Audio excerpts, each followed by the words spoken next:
Supersax el que era un grup que el que va fer va ser agafar Charlie Parker, que és un dels saxofonistes mítics dels anys 40, va agafar el que tocava i a cada nota que Charlie Parker tocava li posava un acord a sota.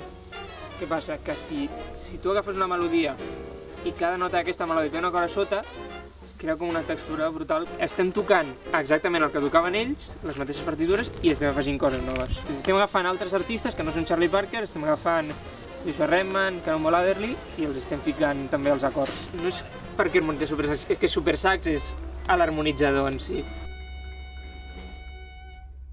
Cuando empezamos, de hecho, teníamos muy claro que esto no iba a ser fácil y entonces teníamos que tomar una decisión, ¿no?, de papeles como estos porque tienen una dificultad bastante amplia o bastante fuerte, ¿no? Teniendo en cuenta que son solos de Charlie Parker que ya tenían una dificultad, simplemente la voz que hace él, 4 voces armonizadas por debajo aumentan la dificultad bastante. Quiero decir, hay que hacer un curro, el curro lo hemos tenido que hacer todos igual.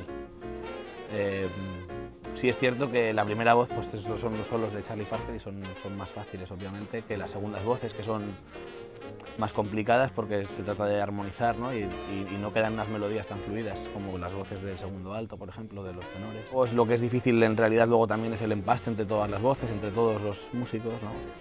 Entonces hay un curro previo de todos que, bueno, que de hecho llevamos ya un bastante tiempo para poder llegar al punto en el que estamos ahora más o menos. Sí, ha ido dando frutos, claro, pero ha sido un curro al principio un poco más intermitente, un poco más duro. Estábamos todos en el conservatorio, la formación aún no estaba clara, no estábamos exactamente los músicos que estamos ahora, ha ido cambiando un poquito en función de las posibilidades de cada uno y de las ganas de meterse en el proyecto también, ¿no? Que abans de l'estiu ens pensava que aconseguirien com 1 o 2 bolos a l'estiu, en plan... O sigui, ens hem marcat l'objectiu de tocar en un festival, perquè fins ara no havíem tocat a locals o cicles petits. I diguéssim com aconseguir el concert del Festival del Platja d'Aro, i a partir d'aquí ens va aconseguir sortir com 5 o 6 concerts més i no sé, estem com... en estat de xoc encara perquè no ho esperàvem. I aquest mes ara estem fent una intenció d'assajos per acabar d'empastar el repertori amb el saxo, perquè clar, és una cosa que pots treballar en un moment donat molt, però a la mínima que ho deixes com al gimnàs, doncs perds el múscul de l'empaste.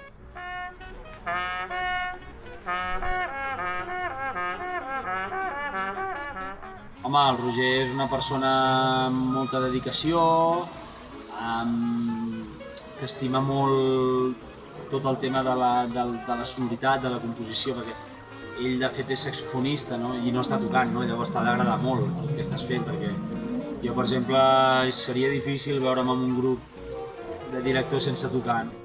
Estem a Cel·lagus, ara, just ara estem a punt de començar l'assaig general, el muntatge tècnic.